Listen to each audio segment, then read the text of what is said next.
Stranger Things is a new TV show. It premiered last month, pretty much out of nowhere. Like, it came right to Netflix and really quickly became one of the biggest TV hits of the summer. Caught on like wildfire. Everyone kind of started talking about this show. Stranger Things. You got to watch this show, right?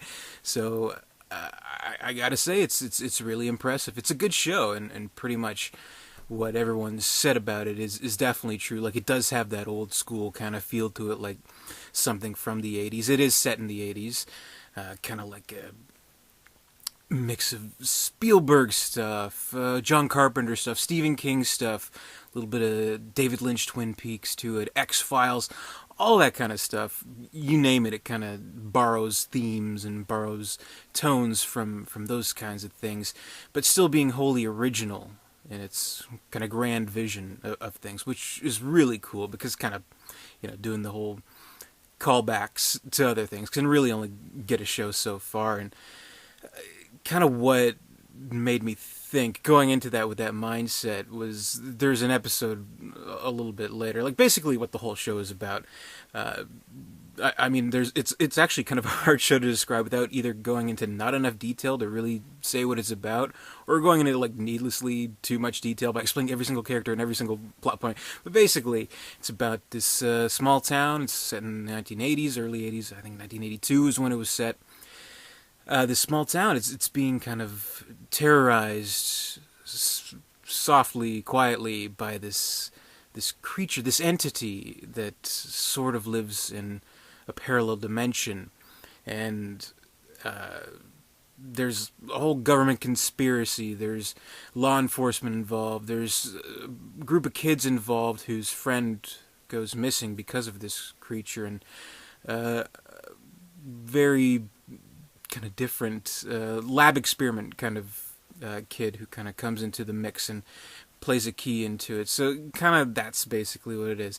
And of these three kids, there's a side character of their AV teacher, their audio club teacher or whatever. And one thing that got me thinking, one of the later episodes, there's this one scene where we like know nothing about this guy, but then all of a sudden they just randomly cut to a scene where he's like watching TV with a date, presumably, and they're watching The Thing on TV. Like, there's a lot of callbacks like that. You'll see posters for The Thing, for Evil Dead, for All the Right Moves, in the background of certain scenes. He's watching The Thing, and girls kind of going, "Oh, it's gross, it's gross." And he's like, "Ah, ha, ha." You know how they did that? They did that with, like, glue and plastic and burned it and things like that. And it got me thinking to, like, the cool old days of practical effects and stuff like that. I'm like, yeah, those were the days. But then you go to think, well, the monster in this movie, the creature, the entity, whatever you want to call it, how did they create it in this show? Well, CGI. And I don't say that like disparagingly, but I just kind of think, with that whole tone to it, with the throwback kind of tone. I mean, like, to do a throwback in and of itself is like almost become like this huge cliche, but because they've done all this and because they have used kind of modern effects with CGI to create this creature and modern storytelling kind of techniques on a modern broadcast, streaming, direct streaming. It's such a modern thing. It does create this wholly unique kind of experience. So everything old is new again, but we have new things, we have new stories, so you don't feel gypped, you don't feel like it's something that's just, I don't know, throwback for the sake of throwback, throwback to be kind of trendy, which a lot of movies or TV shows kind of do. So I think that's the distinction of this show.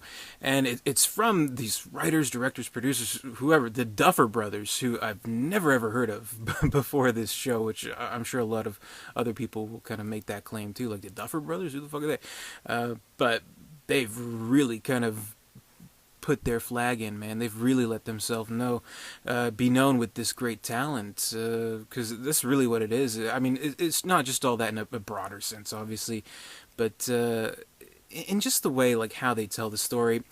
Very clearly to me, this is a writer-director team who really knows not just their characters, but how to tell the story, how to get it across in a way where every character has importance, and every character, I think, is presented in a way where I never really felt like, how in some TV shows, movies, like, I think they spent too much time on this character. I think they could have spent a little bit more time on this one. This one, they even out all the characters. All of them have their moments. They're all great. I think it's just great storytelling, and of course very binge-worthy, as we call it on Netflix.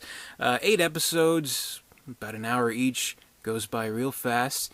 You're left with the empty feeling of I need more Stranger Things, but maybe that's another story. But I'm sure there'll be maybe another season, hopefully. But it's a great show, great storytelling, great cast too. I mean, obviously, like, probably the biggest name of this cast would have to be Winona Ryder, right? And she's fantastic in the show. I got to tell you, Winona Ryder, of all time, one of my biggest, like, celebrity crushes. Like, she's the best, and it's kind of interesting to see her in this movie, in this show. Cause obviously, she's a little bit older, but you're kind of like feeling it. You're like, okay, yeah, she's sort of like a soccer mom kind of character, kind of sexy in a weird kind of way. I'm being creepy again, sorry, but then it's like when her son goes missing, she slowly progresses into like this bag lady, this disheveled, crazy woman who's like talking to her lights, going insane basically.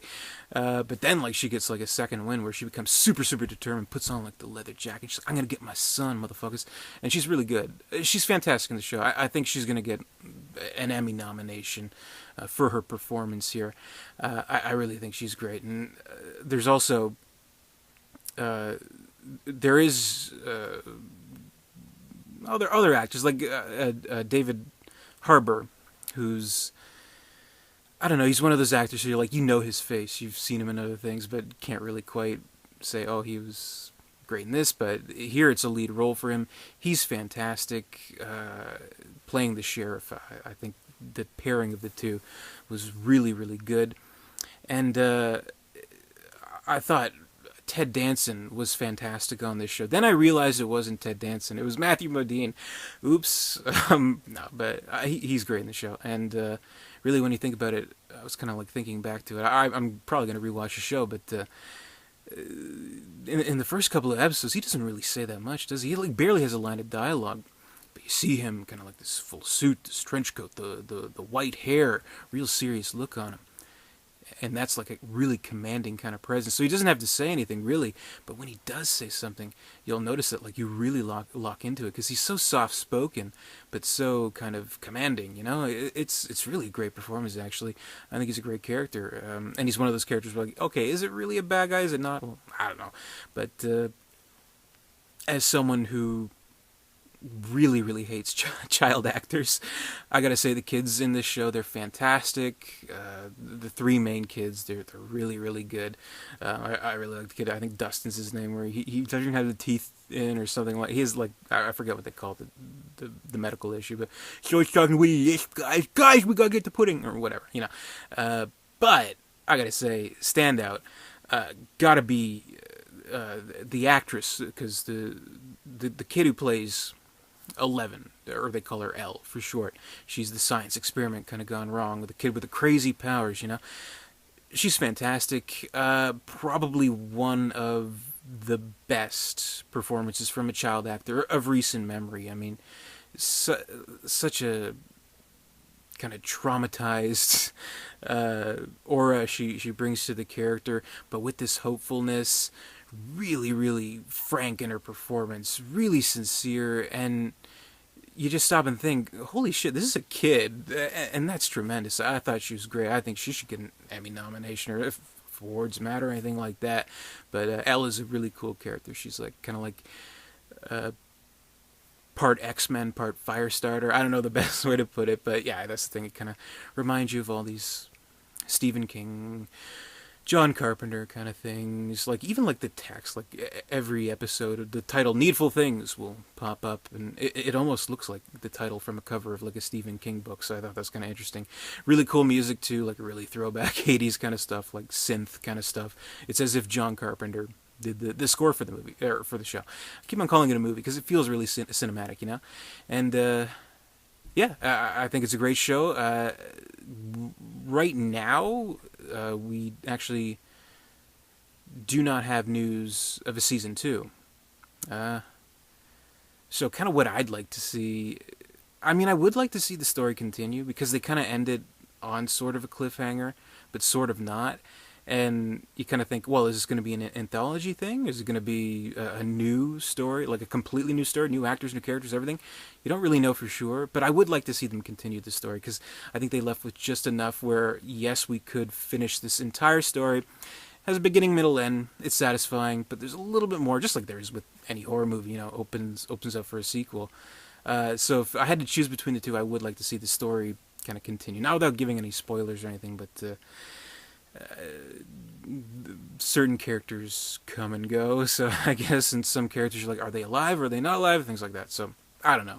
I'd like to see it continue, but I can see myself rewatching this show because it's incredible. It really is good. Like, and it takes a while to warm too, because like we always kind of come in with like a crossed arms when anybody says anything good about a show. Any group of people says, "Oh, this show's so great." First thing is like, "Oh yeah, let's find out." And you kind of look at it and you're like, "Okay, it's not that good as everyone's saying."